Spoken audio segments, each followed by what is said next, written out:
பரிசுத்த லூக்கா எழுதின சுவிசேஷம் 18ஆம் அதிகாரம் 1வது வசனம். சோர்ந்து போகாமல் எப்பொழுதும் ஜெபம் பண்ண வேண்டும் என்பதை குறித்து அவர்களுக்கு இயேசு ஒரு உவமையை சொன்னார். அந்தபடியே தேவன் தம்மை நோக்கி இரவும் பகலும் கூப்பிடுகிறவர்களாகிய தம்மால் தெரிந்து கொள்ளப்பட்டவர்களின் விஷயத்தில் நீடிய பொறுமை உள்ளவராயிருந்து அவர்களுக்கு நியாயம் செய்யாமல் இருப்பாரோ, சீக்கிரத்திலே அவர்களுக்கு நியாயம் செய்வார். சீக்கிரத்திலே அவர்களுக்கு நியாயம் செய்வார். ஆண்டவர் தான் உங்களுக்கு சொல்லுகிற வார்த்தை. சீக்கிரத்திலே உங்கள் ஜெபத்துக்கு பதில் வரப்போகிறது. சீக்கிரத்தில் நீங்கள் வேண்டிக் கொண்டதெல்லாம் நிறைவேற போகிறது. இரவும் பகலும் நீங்கள் ஜெபித்த ஜெபத்திற்கு பதில் கொடுக்கிற வேளை வந்துவிட்டது. தேவன் அதை நிறைவேற்றுகிற காலம் வந்துவிட்டது. அது சீக்கிரமாய் நடக்கும்.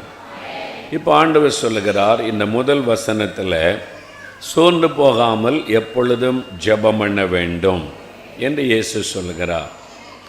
இயேசு கிறிஸ்துவனுடைய வாழ்க்கையை நாம் கவனித்து பார்க்கும்போது அவருடைய வாழ்க்கையே ஒரு ஜெபமாக இருந்தது. ஜெபம் எவ்வளவு முக்கியம் என்பதை முதலாவது வாழ்ந்து காண்பித்தார். ரெண்டாவது சீஷர்களுக்கு அதை போதித்தார். இயேசு ஒரு இடத்துல ஜெபம் பண்ணி முடித்த போது வேதத்தில் பார்க்கிறோம். இயேசு ஜெபம் பண்ணி முடித்த போது சீஷர்கள் இயேசு ஜெபிக்கிறத பார்க்குறாங்க. பார்த்துட்டு பாருங்கள், லூக்கா 11ஆம் அதிகாரம் 1ஆம் வசனத்தில் லூக்கா 11:1 பாருங்கள். அவர் இயேசு ஒரு இடத்தில் ஜெபம் பண்ணி முடித்த பின்பு அவருடைய சீஷரில் ஒருவன் அவரை நோக்கி, ஆண்டவரே, யோவான் தன் சீஷர்களுக்கு ஜெபம் பண்ண போதித்தது போல நீரும் எங்களுக்கு போதிக்க வேண்டும். நல்லா பாருங்களேன், இயேசு கிறிஸ்து ஆரம்பத்திலேயே சீஷர்களை கூப்பிட்டு, நான் இங்கே ஜெபிக்கிறேன்ல, நீங்களே முழங்கால் போட்டு ஜெபம் பண்ணுங்க, நான் ஜெபிச்சுட்டு வரைக்கும் எல்லாம் முழங்கால நில்லுங்க, அப்படி இயேசு சொன்னாரா? இல்லை. நீங்கள் உட்காந்துருங்க, நான் போய் ஜெபிச்சுட்டு வரேன்னு சொல்லி அவர் ஜெபம் பண்ணுவார். அவர் ஜெபிக்கிறத சீஷர்கள் பார்த்துக்கிட்டே இருந்தாங்க. என்னப்பா இதை இவரை மாதிரி ஜெபிச்சு நம்ம பார்த்ததும் இல்லை, கேள்விப்பட்டதும் இல்லை. தானியேல் 3 வேளை ஜெபிச்சார்னு கேள்விப்பட்டோம். அதெல்லாம் கொஞ்சம் நேரம் ஜெபம் பண்ணியிருப்பார். ஆபிரகாம் ஜெபித்ததெல்லாம் கேள்விப்பட்டோம். அவர் சில நிமிட நேரம் ஜெபம் பண்ணினார்.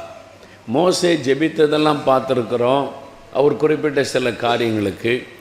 இவர் என்னடானா விடியற்காலம் எழும்பி ஜெபிக்கிறாரு, சாயங்காலத்தில் மலையில் போய் ஜெபிக்கிறார், எப்போ பார்த்தாலும் ஜெபம் பண்ணிக்கிட்டே இருக்கிறாரே அப்படின்னு ஒரு ஜெபிக்கிறத கவனிக்கிறாங்க. அவங்களுக்குள்ள ஒரு ஆசை வருது. இயேசு ஜெபிக்கிறத பார்த்த உடனே ஒரு ஆசை உள்ளத்தில் வருது. ஒரு இடத்துல இயேசு ஜெபம் பண்ணி முடித்த போது ஒரு சீஷன் வந்து கேட்கிறான், ஆண்டவரே, யோவான் தன்னுடைய சீஷர்களுக்கு ஜெபம் பண்ண போதித்ததை போல. அப்போ யோவான் ஸ்நானகன் ஒரு ஜெப வீரன், வனாந்தரத்தில் ஜெபித்து கொண்டிருந்தவன். அவன் தன்னுடைய சீஷர்களுக்கு ஜெபம் பண்ண போதித்தான், எப்படி ஜெபிக்கணும், எதுக்கெல்லாம் ஜெபிக்கணும். அதே மாதிரி நீர் எங்களுக்கு சொல்லிக்கொடும். அந்த ஆசையினால் அவங்க கேட்டார்கள். வேதத்தில் பாருங்கள், இயேசு அதிகாரமுடையவராய் பிரசங்கம் பண்ணினார். அவருடைய பிரசங்கம் நிறைய பேர் அட்ராக்ட் பண்ணினது. அவருடைய பிரசங்கத்தை கேட்பதற்கே திரளான மக்கள் வந்தார்கள் என்று.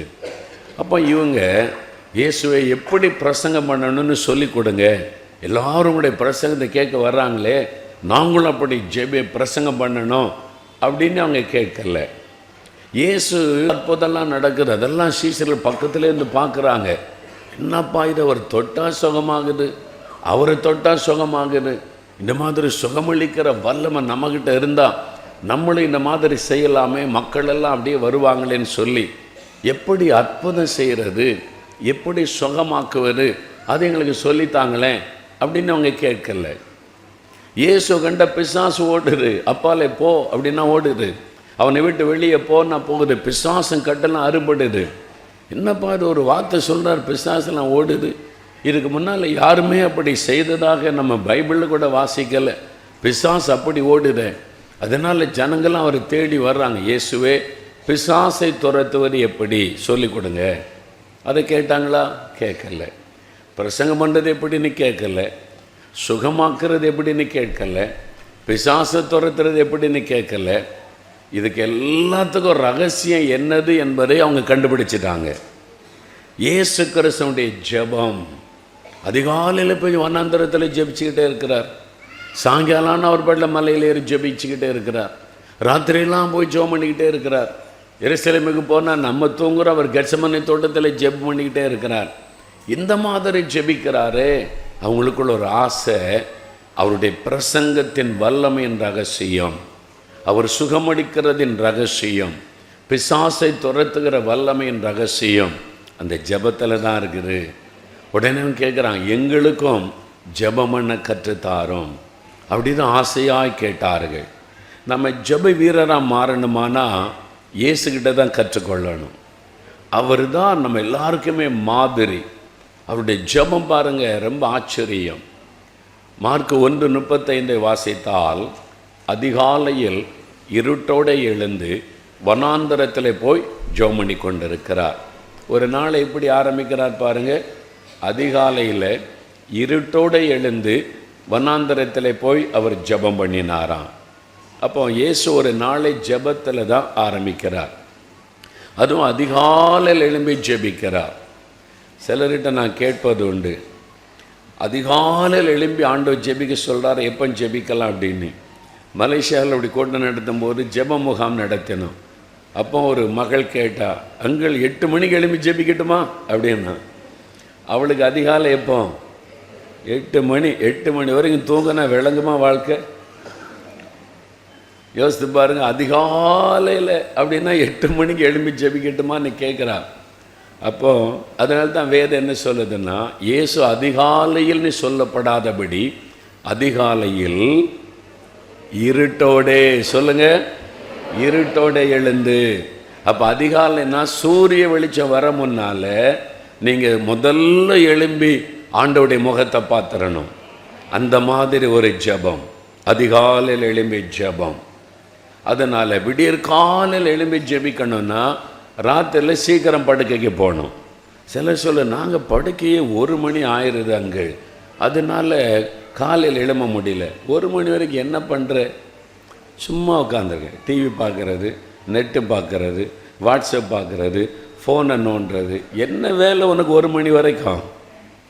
ராத்திரியில் உனக்கு என்ன வேலை? டைமுக்கு படுக்க போய் காலையில் எழும்பி என் ஆண்டவரோடு நான் பேசணும், விடியற் காலையில் எழும்பி இயேசுவின் முகத்தை பார்க்கணும்னு எனக்கு ஆசை இருந்தால் நீ சீக்கிரமே படுக்க போயிடுவேன். நேரத்தை வீணாக்க இடம் கொடுக்க மாட்டேன், டைமை நீ வேஸ்ட்டு பண்ண மாட்டேன். எதுக்கு உட்காந்து ராத்திரியில் அதுக்கு மேலே உட்காந்து இருக்கிறாரு?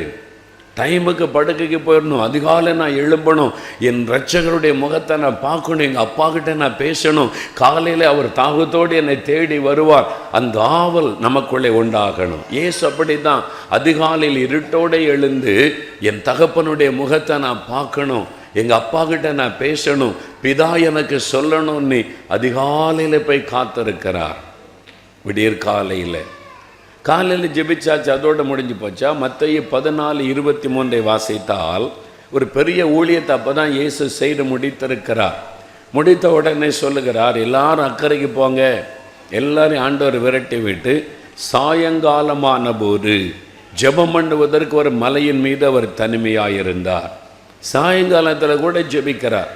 காலையில் ஜெபம் பண்ணியாச்சு போதும்னு இல்லாதபடி மாலையிலும் அவர் ஜெபம் செய்வதை நம்ம பார்க்கிறோம். சாயங்காலத்திலும் கூட அவர் ஜெபம் செய்கிறார்.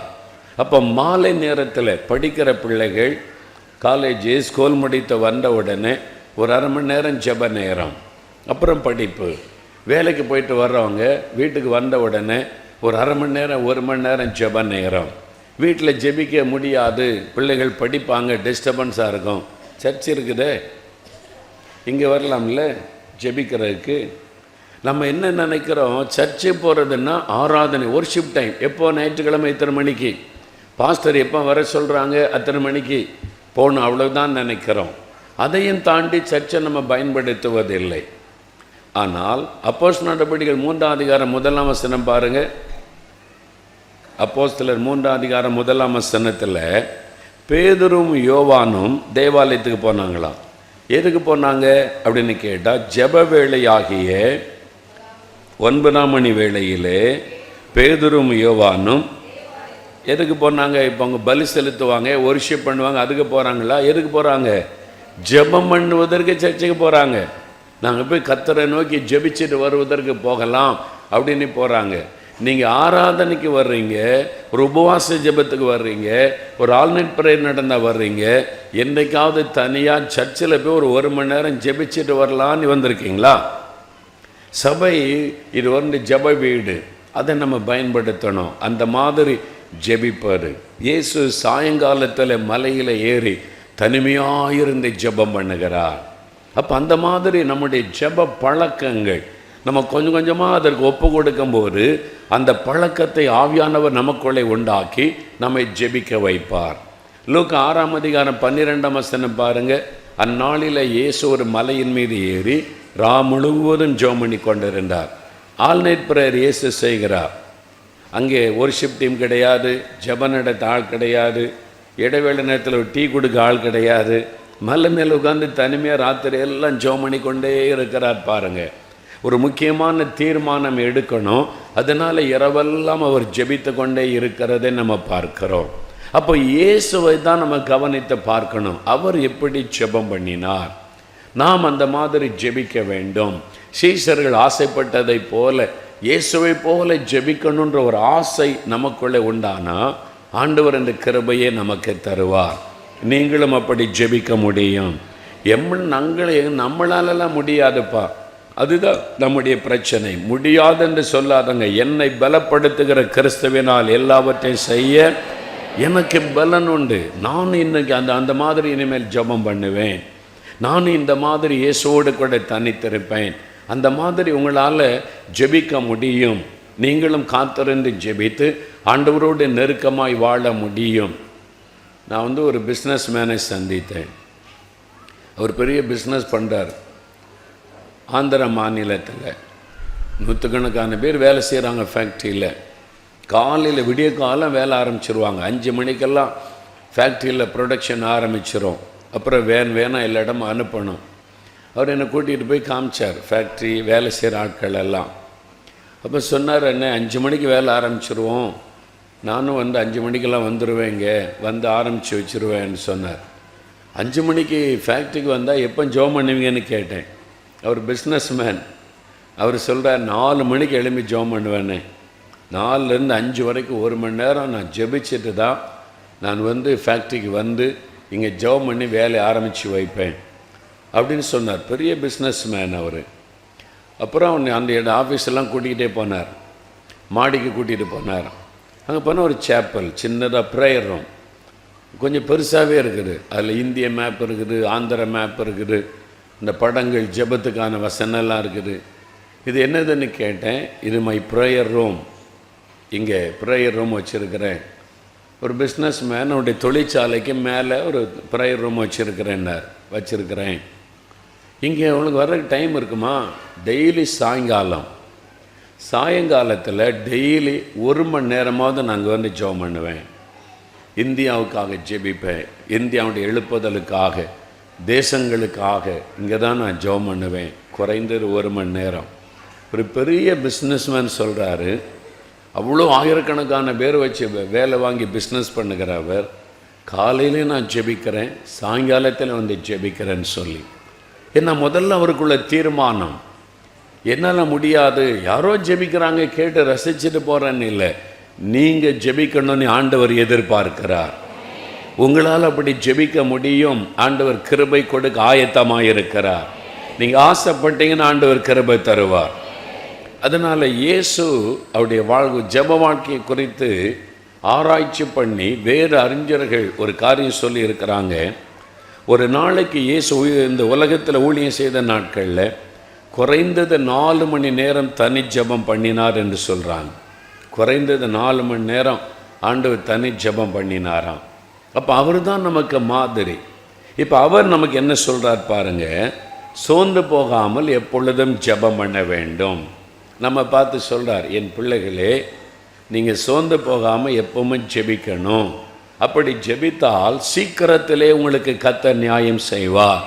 அந்த ஜெபத்தினுடைய பதிலையும் ஆண்டவர் கொடுக்கிறார். இந்த முதலாவது வசனத்தில் இதில் ஒரு ஜெபத்தை பற்றி ஓமையை ஆண்டவர் சொல்கிறார். எப்படி ஜெபிக்கணும் அப்படின்பதை குறித்த ஓமையை சொல்லுகிறார். அப்போ அந்த ஜெபம் எவ்வளவு முக்கியம் என்பதை இந்த அதிகாரத்தில் ஆண்டவர் தெளிவுபடுத்தி காண்பிக்கிறார். அப்போ அந்த முதலாவது வசனம் பாருங்கள், 3 காரியம் ஆண்டவர் சொல்கிறார். முதலாவது அந்த வசனத்தில் ஜெபத்தை குறித்த 3 காரியம். முதலாவது என்ன சொல்லுகிறார்? ஜெபம் பண்ண வேண்டும். என்ன செய்யணுமா? நம்ம ஜெபம் பண்ண வேண்டும். நீங்கள் ஒவ்வொருவரும் ஜெபம் பண்ண வேண்டும். எல்லாருமே நாம் ஜெபம் செய்ய வேண்டும். நீங்கள் ஜெபிக்கணும் என்று ஆண்டவர் சொல்லுகிறார். நீங்கள் ஜெபம் பண்ணணும் என்று ஆண்டவர் சொல்லுகிறார். பெரும்பாலும் நாம் கிறிஸ்தவர்கள் நம்ம ஜெபிக்கிறதை விட நமக்காக ஜெபிக்கிற ஆளை தேடுகிறோம். யார் நமக்கு ஜெபம் பண்ணுவாங்க? மோகன்லாஸ் ஜெபம் பண்ணிடுவாரா? இந்த ஊழியக்காரர் ஜெபம் பண்ணிடுவாரா? இங்கே போனால் நமக்காக யாராவது ஜெபிக்க மாட்டாங்களா? எப்போ நம்ம ரட்சிக்கப்பட்டு அபிஷேகம் பெற்று இத்தனை வருஷ விசுவாசிகளாக ஆன பிறகும் கூட நமக்காக ஜெபிக்கிற ஒரு ஆளை தேடுகிறோம். அதான் ரொம்ப தப்பு. ஒரு விசுவாசி நீங்களாக ஜெபிக்கணும். உங்கள் ஜெபத்தை கேட்க தேவன் விருப்பத்தோடு இருக்கிறார். அவர் சொல்கிறார், நீ ஜெபம் பண்ணு என்று ஆண்டவர் கேட்கிறார். அப்போ மற்றவங்க எனக்காக ஜெபிக்கக்கூடாதானா? ஒருவருக்காக ஒருவர் ஜெபம் பண்ணுங்கள், தப்பு கிடையாது. நம்ம உதவி செய்வோம். நம்ம ஜெபம் பண்ணாமல் மற்றவங்களுடைய ஜெபத்தை தேடக்கூடாது. முதல்ல நம்ம ஜெபிக்கணும். அதுதான் ஆண்டவருடைய விருப்பம். பாருங்கள், 4 மாவடியில் திறப்பின் வாசல் ஜெபம் ஒவ்வொரு கடைசி சனிக்கிழமை நடக்கிறது. ஒரு 40,000 மக்கள் வருவாங்க. ஒவ்வொரு மாதமும் குறைஞ்சது 1 மணி நேரம் 40,000 பேரும் நின்று தேசத்துக்காக ஜெபிக்கிறோம். மிஷினரிகள், சபைகள் எழுப்புதலுக்காக ஜெபிக்கிறோம். அப்புறம் கடைசியில் சாட்சியெல்லாம் இருக்கும். அப்புறம் கடைசியில் ஒரு செய்தி சொல்லி வருகிற மக்களுடைய தேவைக்காக ஜெபிப்பது உண்டு. ஒரு பிரதர் ஒரு சமயம் ஒரு சாட்சி சொன்னார் பாருங்கள். அந்த சாட்சி என்னை அசைத்தார். என்ன சாட்சின்னா, அவருக்கு ஒரு கையை பயன்படுத்த முடியாது. அப்படியே நரக வேதனை, கையை தூக்க முடியாது. அப்படியே கையில் உண்டான வலி எலும்பில் பல வருஷம் எத்தனையோ டாக்டர்லாம் போனார், ஒன்றும் சுகமாகலை. யாரோ சொல்லியிருக்கிறாங்க, 4 மாவடிக்கு போ, ஜெபத்துக்கு உனக்கு சரியாயிரும்.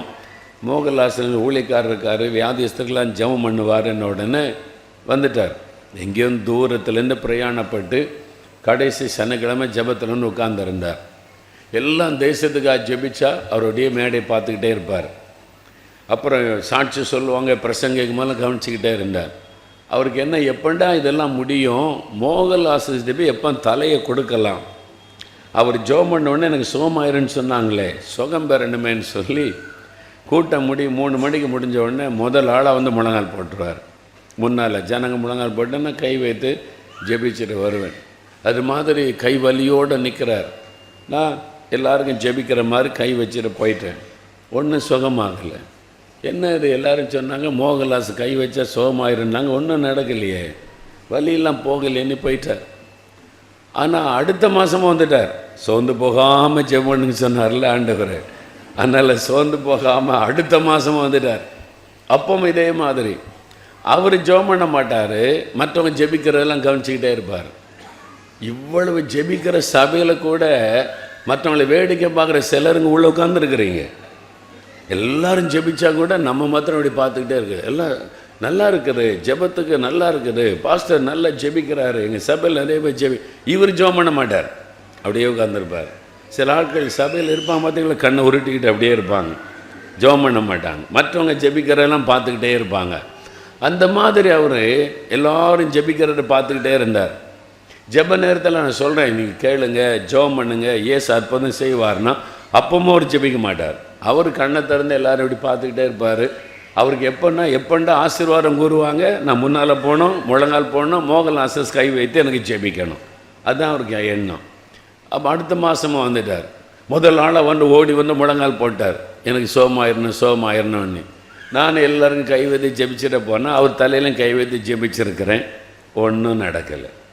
அப்பவும் வலி.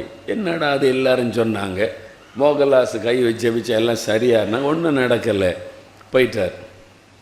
ஆனால் அவர் 3வது மாதமும் வந்துட்டார். அதாவது இதான் ஜெபமான சுகமாக மாட்டேங்குது, வீட்டில் இருக்கலை.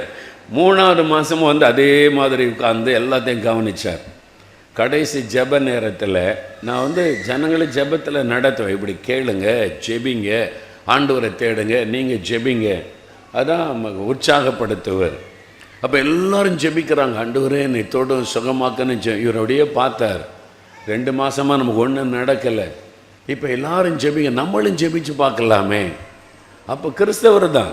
அப்போ தான் ஃபஸ்ட் டைமாக வேடிக்கை பார்க்குறத விட்டுட்டு கண்ணை மூடி இயேசுவே எனக்கு சுகந்தாரோன்னாரான். இவன் எப்பண்டா ஜெபிப்பான்னு ஆண்டவர் பார்த்துக்கிட்டே இருந்தார்.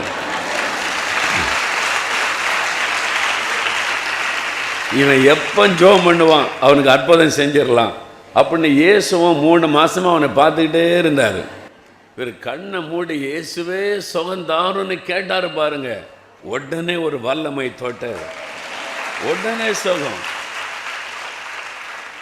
அவர் மேடையில் வந்தார். நான் தான் மைப்படி கேட்டுக்கிறேன் என்ன நடந்தது. அவர் என்ன சாட்சி சொன்னார் தெரியுமா?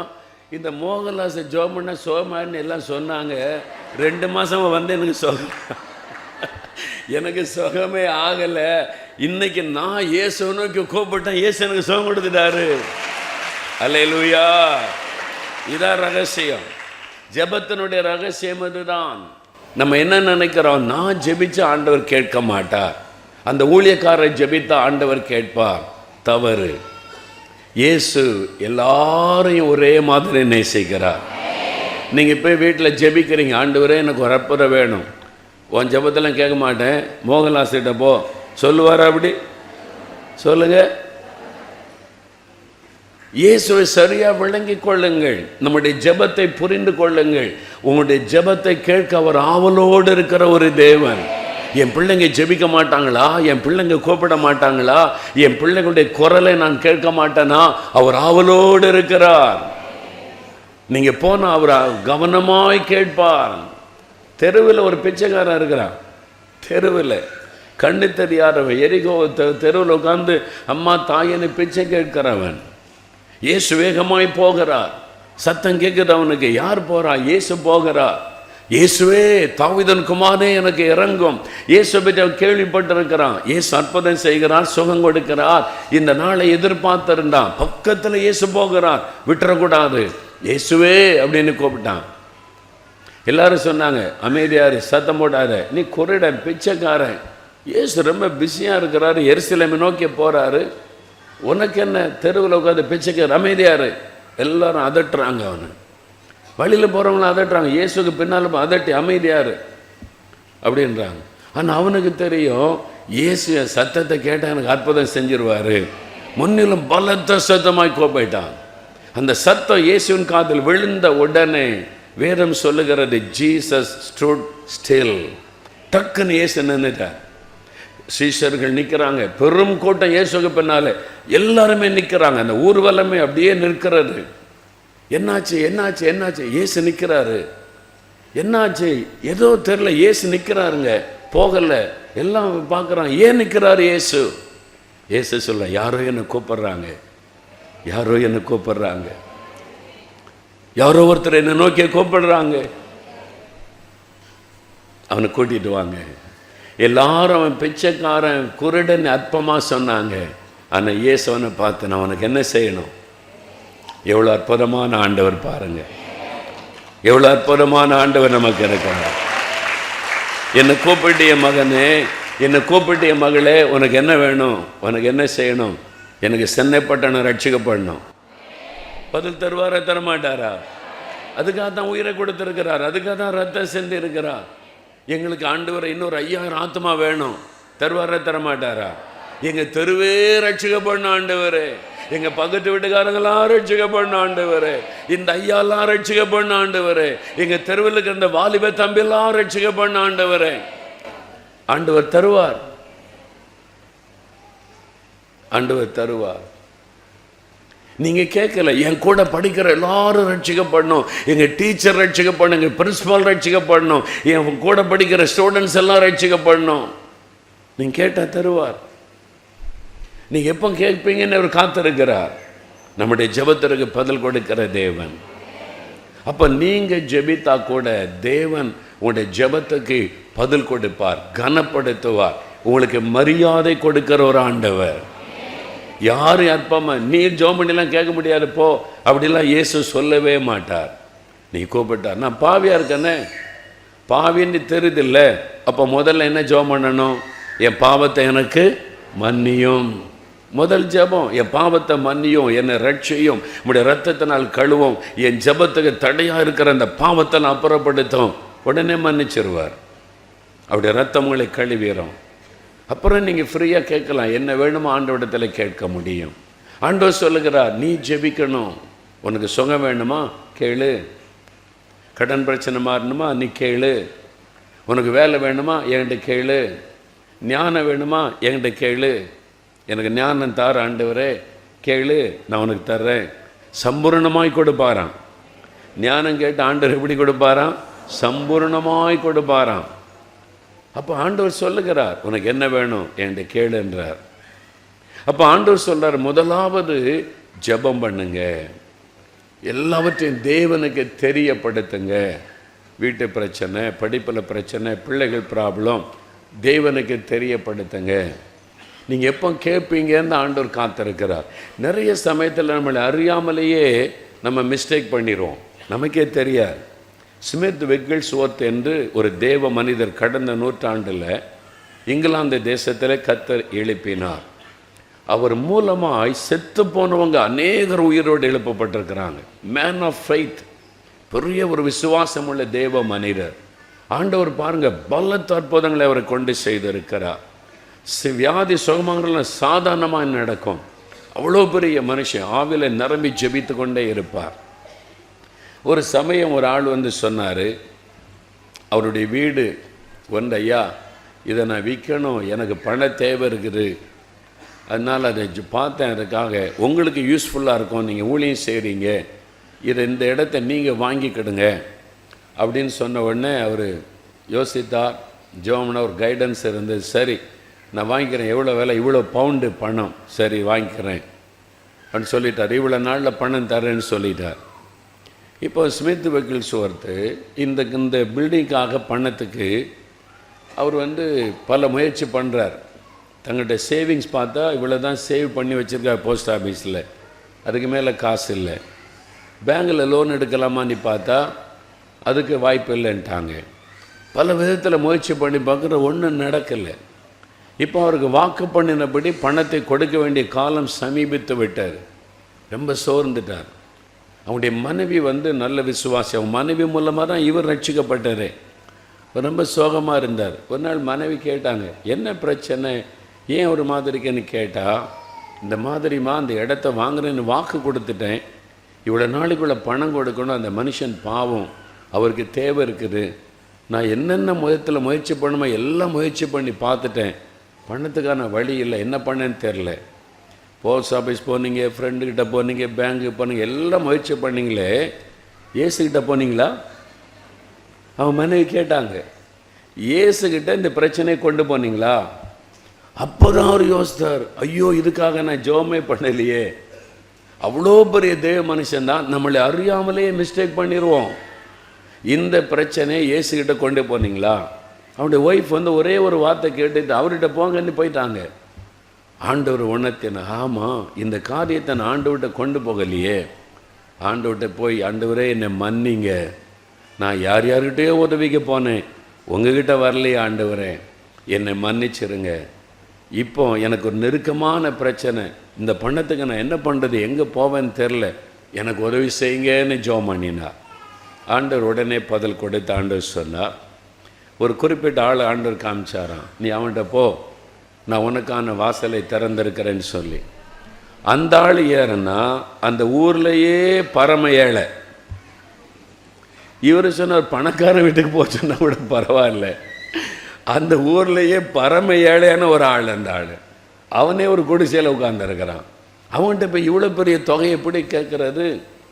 ஆண்டவர் என்ன பதில் கொடுத்தார், அவன்கிட்ட போன்ட்டார். சில சமயம் ஆண்டவர் நம்ம ஜெபத்துக்கு பதில் கொடுக்கறது இருக்குது, நம்மளால் விளங்கி கொள்ளவே முடியாது. நம்ம நினைக்கிற மாதிரி அவர் அல்ல, அவர் வித்தியாசமான தேவன். அவர் நம்ம மாம்சத்தில் மனுஷகத்தில் கணக்கு போடுவோம். இவர் யோசித்து பார்க்குறார். மனைவிகிட்ட போய் சொன்னார், நீ சொன்ன மாதிரி நான் ஜெபம் பண்ணேன், ஆண்டவர் சொன்னார் இந்த ஆட்டை போன்றாரு, அந்த ஆளை ஏழை, அந்த ஆள்கிட்ட போய் இவ்வளோ பவுண்டு பணம் எனக்கு கொஞ்சம் கிடைக்குமா, லோனாக தருவீங்களான்னு கேட்டால், அல்லது ஹெல்ப் பண்ணுங்கன்னு கேட்டால் அந்த ஆள் என்ன சொல்லுவார்? அவரே கஷ்டத்தில் இருக்கிற மாதிரி இருக்கார், ஏழை ஆள். நான் என்ன பண்ணுறதுனார்? மனைவி சொன்னாங்க, ஏசு என்ன சொல்கிறார் அதை செய்யுங்க, அவருக்கு கீழ்ப்படிங்க, நீங்கள் மைண்டில் கணக்கு போடாதாங்க. சரின்னு சொல்லி ஒரு நாள் பயந்துக்கிட்டே போனார் அந்த வீட்டுக்கு. அவருக்கு ரொம்ப சந்தோஷம், ஊழியக்காரர் எங்கள் வீட்டுக்கு வந்திருக்கிறான்னு உட்கார வச்சு வரவேற்பு கொடுத்தார். அப்போ இவர் சொன்னார், என்னையா வந்திருக்கிறீங்க, எனக்கு ஒரு பெரிய தேவை, நான் ஆண்டவர்கிட்ட போய் ஜெபம் பண்ணினேன், அப்போ ஆண்டவர் உங்கள் வீட்டுக்கு வர சொன்னார், ஏன்னு தெரியலன்னு சொன்னார். எனக்கு இவ்வளோ பெரிய தொகை, அது பவுண்டு பணம், கொஞ்சம் இருங்கையானார் அந்த ஆள். கொஞ்சம் இருங்கன்னு வீட்டுக்குள்ளே போனார். அவர் எவ்வளோ பணம் கேட்டாரோ அவ்வளோ பணத்தை கொண்டு வந்து கையில் கொடுக்குறார். இந்த ஊழியக்காரருக்கு ஆச்சரியம், இவருக்கு ரொம்ப ஆச்சரியம். ஒரு ஏழை மனுஷன் இவ்வளோ பெரிய பணம் எப்படி இன்றைக்கி உங்கள் வீட்டுக்கு வந்தது? அவர் சொன்னார், நான் போஸ்ட் ஆஃபீஸில் நான் சம்பாதிக்கல, கொஞ்சம் கொஞ்சமாக, கொஞ்சம் 5 பவுண்டு 10 பவுண்டு கொஞ்சம் கொஞ்சமாக பல வருஷமாக சேர்த்து வச்சது, இன்றைக்கி அது மெச்சூர் ஆகி இவ்வளோ பணம் போஸ்ட் ஆஃபீஸ்லேருந்து சொன்னாங்க, போட்டு வச்ச பணத்தில் இவ்வளோ பணம் சேர்ந்துட்டு நீங்கள் அதை எடுத்துக்கொள்ளலான்னு சொன்னாங்க. நான் இன்றைக்கி காலையில் போய் போஸ்ட் ஆஃபீஸ்லேருந்து வாங்கிட்டு வந்து வச்சு, இதை வச்சு என்ன பண்ணுறது ஆண்டவரேன்னு ஜெபம் பண்ணி வச்சேன், உங்களை அனுப்பிட்டார் ஆண்டவரேன்னு. அல்லேலூயா. சில சமயம் தேவன் நம் ஜெபத்திற்கு பதில் கொடுப்பது ஆச்சரியமாக இருக்கும், கிரகிக்க முடியாததாக இருக்கும். ஆனால் பிரச்சனை ஆண்டவரிடத்தில் கொண்டு போகணும். கடன் பிரச்சனை யார் தருவா, இங்கே போகலாமா அங்கே போகலாமான்னு இவருக்கு ஆண்டவர் பார்த்துக்கிட்டே இருப்பார். நான் உன் பக்கத்தில் இருக்கிற என்ன பார்க்க மாட்டியா நீ, என்கிட்ட கேட்க மாட்டியா நீ? நான் ஒரு ஐஸ்வர்யமுள்ள தேவன் வீட்டில் இருக்கிறேன், நீ கடன் வாங்குவதில் நீ வாக்கு கொடுத்துருக்கிறேன், என்ன தேட மாட்டேங்கிற நீ? ஒரு தேவை வந்த உடனே யாரை தேடுறோம்? யார் லோன் கொடுப்பா, யார் உதவி செய்வா, வேலை செய்கிற இடத்துல ஹெல்ப் கேட்கலாமா? ஆண்டவரை நம்ம தேடுவதே இல்லை, ஆண்டவர்கிட்ட போவதே இல்லை, ஆண்டவர்கிட்ட பிரச்சனையை கொண்டு போவதே இல்லை. சீரியஸான பிறகு தான் ஆண்டவர் எல்லாரும் கைவிட்டுட்டாங்க, எனக்கு என்ன பண்ணேன்னு தெரிலன்றார். ஆண்டவர் சொல்லுவார், முதல்ல என்கிட்ட வந்திருக்கலாம்ல. அல்லேலூயா. முதல்ல என்கிட்ட வந்திருக்கலாம்ல நீ. அப்போ முதல்ல யாருக்கு தெரியப்படுத்தணும்? ஆண்டவர்கிட்ட போகணும். வியாதி வந்தால் ஆஸ்பத்திரிக்கு போகணும்னால முதல்ல ஆண்டவர்கிட்ட போகணும். ஆண்டவரே ஒரு பலவீனம் வந்திருக்கு, நான் என்ன செய்யட்டும், எனக்கு நீங்கள் சுகம் கொடுங்க. அவர் கைட் பண்ணுவார், அவரே சுகமாக்கிடுவார். ஒருவேளை டாக்டர்கிட்ட போய்த்தாகன்னு அவரே சொல்லுவார், இந்த டாக்டர்கிட்ட போகணும் சரியாயிரும், அழகாக கைட் பண்ணுவார். என்ன தேவை, எந்த காரியத்திற்கு முதலாவது ஜெபம் பண்ண பழகணும். அல்லேலூயா. ஒரு தீர்மானம் எடுக்கிறீங்க, மகளுடைய திருமணம், பையனுடைய திருமணம், ஏற்ற வரணம் நமக்கு கண்டுபிடிக்கணும். குடும்பமாக உபவாசம் பண்ணி ஜெபம் பண்ணுங்க. ஆண்டவரே உம்முடைய சித்தம் தான் நிறைவேறணும், உம்முடைய திட்டத்தை நிறைவேற்றி தாரும் என்று ஜெபம் பண்ணுங்க. சில காரியத்துக்கு உபவாசம் பண்ணி ஜெபிக்கணும். அதனால ஜெபம் பண்ணுங்கள் என்று ஆண்டவர் சொல்றார். ரெண்டாவது ஒரு காரியம் சொல்லுகிறார் பாருங்க, என்ன சொல்லுகிறார்? சோர்ந்து போகாமல் எப்பொழுதும் ஜெபம் பண்ணுங்கள். ஜெபம் பண்ணுங்கள்னு சொன்ன ஆண்டவர் சொல்றாரு, எப்பொழுதும் ஜெபம் பண்ணுங்கள். எப்போ ஜெபம் பண்ணணுமா? எப்போ ஜெபிக்கணுமா? எப்பொழுதும் ஜெபம் பண்ணுங்கள்னு சொல்றார். இது என்னங்க எப்பொழுதும் ஜெபிக்கிறாரு? இயேசு காலையில் ஜெபிக்கிறார், மாலையில் ஜெபிக்கிறார், இரவெல்லாம் ஜெபிக்கிறார். அவர் ஊழியம் செய்கிறாரு, ஜெபிக்கலாம். பாஸ்டர் ஜெபிக்கிறாருன்னா அவருக்கு அதான் அழைப்பு, அவர் ஜெபிச்சுக்கிட்டே இருக்கலாம். நான் வேலைக்கு போகணும், குடும்பத்தை கவனிக்கணும், சமையல் பண்ணணும், ஹஸ்பண்டு நான் வேலைக்கு போகணும், டியூட்டிக்கு போகணும், பல பொறுப்பு இருக்குது, பிள்ளைகள், இவ்வளோக்கு மத்தியில் எப்பொழுதும் எப்படிங்க ஜெபிக்கிறது? ஆனால் இயேசு என்ன சொல்லுகிறார்? எப்பொழுதும் ஜெபம் பண்ணுங்கள். அல்லேலூயா. அப்போ இயேசு ஒன்று சொன்னால் கரெக்டாக இருக்குமா தப்பாக இருக்குமா? சரியாக தான் சொல்லுவார். அப்போ எப்பொழுதும் ஜெபம் பண்ணுறதுன்னா என்ன? ஆண்டவரே எப்பொழுதும் ஜெபிக்க சொல்லி இருக்கிறீங்க, நான் எப்பொழுதும் ஜெபிக்க ஆயத்தமாக இருக்கிறேன். எப்பொழுதும் ஜெபிக்கிறதுன்னா என்ன?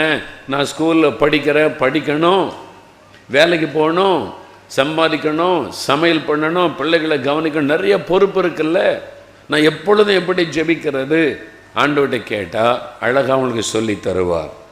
காலையில் எழும்பி ஜெபம்னு சொன்னால் தனியாக ஜெபரையில் போய் ஜெபிக்கிறது மட்டும்தான் ஜெபம் என்று நாம் நினைக்கிறோம்.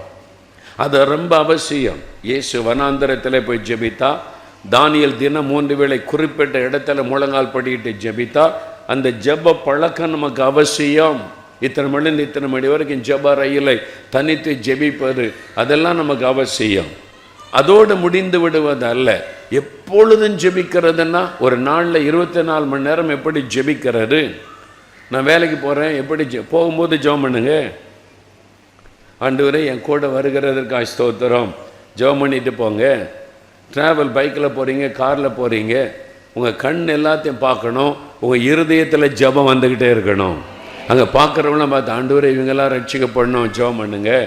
ஸ்கூல் ஸ்டூடெண்ட் ஸ்கூல் பஸ்ஸு போதா இந்த ஸ்கூல் பிள்ளைகள்லாம் ரட்சிக்கப்படணும் ஆண்டவரே, அவர் ஜெபம் பண்ணுங்க. காலேஜ் பஸ்ஸு போதா இந்த காலேஜில் உள்ள பிள்ளைங்கள்லாம் ரட்சிக்கப்படணும் ஆண்டவரே, ஜெபம் பண்ணுங்க. ஒரு போலீஸ்காரனை பார்க்குறீங்க, இந்த போலீஸ்காரங்களாம் ரட்சிக்கப்படணும் ஆண்டவரே. இருதயத்தில் ஜெபங்கள் வந்து கொண்டே இருக்கணும் ஒவ்வொரு காரியத்தையும் பார்த்து. அப்போ நீங்கள் இடைவிடாமல் ஜெபம் பண்ணிக்கிட்டே இருப்பீங்க. அவருடைய அர்த்தம் இடைவிடாமல் நாம் ஆண்டவரோடு ஒரு கனெக்ஷனில் இருக்கிறோம், ஒரு தொடர்பில் இருந்து கொண்டே இருக்கிறோம். அதான் இடைவிடாமல் ஜெபம் செய்வது. நீங்கள் வேலை செய்து கொண்டே ஜெபிக்கலாம். ஆபீஸில் உட்கார்ந்துருக்கும் போது ஜெபம் பண்ணி உங்களுடைய வேலையை செய்யலாம். உங்களை சந்திக்க வருகிற ஆத்மாக்க ஒரு சின்ன ஜெபம், ஆண்டவரே இந்த ஆத்மாவை ரட்சியும், இவங்களை தொடும். ஸ்கூலுக்கு போகிறீங்க, படிக்கிறீங்க, காலேஜுக்கு போகிறீங்க, ஆண்டவரே எங்களுடைய ப்ரொஃபஸரை ரட்சியும், எங்களுடைய டீச்சரை ரட்சியும், எங்கள் வகுப்பில் இருக்கவங்களாம் ரட்சிக்கப்படணும் ஆண்டவரே, எல்லாருக்கும் நல்ல ஞானத்தை கொடுங்க. சின்ன சின்ன சின்ன ஜெபம் நீங்கள் அப்படியே பழக ஆரம்பிச்சிட்டிங்கன்னா 24 மணி நேரமும் ஜெபம் பண்ணிக்கிட்டே இருப்பீங்க. அல்லேலூயா. டிவியில் நியூஸ் பார்க்கும்போது கூட நான் ஜெபம் பண்ணுவேன். முதலமைச்சர் காமிச்ச ஆண்டவரே இவங்களை ரட்சியும், பிரதமர் காமிச்சா இவரை தொடும் ஆண்டவரே இவரை ரட்சியும். ஒரு சம்பவத்தை சொல்லும்போது இந்த காரியத்தில் நீர் தலையிடும், இந்த பிசாசனுடைய தீங்கு வராதபடி எங்களுடைய தமிழ்நாட்டை பாதுகாத்து கொள்ளும், இது நன்மையாக இருக்கட்டும். ஒவ்வொரு சின்ன சின்ன காரியத்துக்கும் ஜெபிச்சுக்கிட்டே இருந்தோன்னு வைங்க. ஜெபிக்க ஜெபிக்க ஜெபிக்க பழக 24 மணி நேரமும் உங்களுடைய இருதயத்திலிருந்து ஜெபம் வந்து கொண்டே இருக்கும். உங்கள் வேலையெல்லாம் செஞ்சுக்கிட்டே இருப்பீங்க, படிச்சுக்கிட்டே இருப்பீங்க, கடமை செஞ்சுக்கிட்டே இருப்பீங்க. ஆனால் உங்களுடைய ஆத்மா தேவனோடு தொடர்பில் இருந்துக்கிட்டே இருக்கும். எப்பொழுதும் ஒரு ஜெபம் உங்களுடைய இருதயத்தில் இந்த பரலோகத்துக்கு போய்கொண்டே இருக்கும். துதிச்சுக்கிட்டே இருப்பீங்க, ஜெபிச்சுக்கிட்டே இருப்பீங்க, எப்பொழுதும் அந்த தொடர்பில். அப்போ இடைவிடாத ஒரு ஜெபம் உங்களுடைய வாழ்க்கையில் உண்டாயிரும். அல்லேலூயா. அவ்வளோதான், சிம்பிள். நீங்கள் பழக ஆரம்பிச்சுட்டா கொஞ்ச நாளில் அந்த பழக்கம் வந்துடும். இப்போ பாருங்களேன், செல்ஃபோன் இல்லாமல் யாராவது இருக்குமா? எப்போ வந்துச்சு செல்ஃபோன்? எத்தனை வருஷம் இருக்கும்? வந்து ஒரு 10 வருஷம்தான், அதுக்குள்ளே தான் இருக்கும். அதுக்கு முன்னால் வீட்டில் இருக்கிற ஃபோனில் தான் பேசணும். இன்றைக்கு எல்லார் கையிலையும் செல்ஃபோன் இருக்கா? சர்ச்சுக்கு வந்தாலும் பைக்குள்ளே இருக்குல்ல, எப்படியோ என் கூடவே இருக்குல்ல. படுக்க போகும்போது பக்கத்தில் யார் இருக்கா? செல்ஃபோன். காலையில் எழும்புன்னா முதல்ல யாரை பார்க்குறோம்? செல்ஃபோன். ராத்திரி படுக்கும்போது கடைசி ஒரு முறை ஏதாவது மெசேஜ் வந்திருக்கா? அந்த செல்ஃபோனுக்கு நமக்குள்ள தொடர்பு 24 ஹவர்ஸ் இருக்குதா இல்லையா? எப்படி வந்துச்சு பழக்கம்? முதல்ல கொஞ்சமாக தான் பயன்படும். இப்போ பழகி பழகி பழகி பார்த்து பார்த்து பார்த்து 24 ஹவர்ஸ் இது இல்லாத வாழ முடியாதுன்ற நிலைமை வந்துச்சு. கொஞ்சம் கொஞ்சமாக அதை நம்ம ஆட்கொண்டு விட்டார். அதே மாதிரி கொஞ்சம் கொஞ்சமாக நீங்கள் ஜெபிக்க பழகி பழகி பழகி வந்துட்டிங்கன்னா 24 மணி நேரமும் இயேசு உங்களோடு கூட ஆட்கொண்டு விடுவார். அப்புறம் செல்ஃபோன்லாம் விளைகிறோம். அல்லேலூயா சொல்லுங்க, அல்லேலூயா சொல்லுங்க. அப்போது அப்படி தான் நீங்கள் ஜெயிக்க முடியும். ஆண்டவரோட தொடர்பு அதிகமாக வர வர வர வர வர மற்றதெல்லாம் ஒதுங்க ஆரம்பிச்சிடும். அல்லேலூயா. அப்போ அவரோட தொடர்பு அதிகமாகிரும் பாருங்கள். அப்போ அவர்கிட்ட எப்பவும் பேசுவேன். காலையில் எழும்பின உடனே ஆண்டவர் என்ன சொல்ல, ஆண்டவரே உமக்கு ஸ்தோத்திரப்பா, இந்த நாளில் என் கூட இருக்கணும் ஆண்டவரே, அவருடைய முகத்தை தேடுவீங்க. ராத்திரி படுக்க போகும்போது ஆண்டவரே இந்த நாள் முழுதும் கூட இருந்துங்க, ராத்திரியில் என்னோட பேசும்.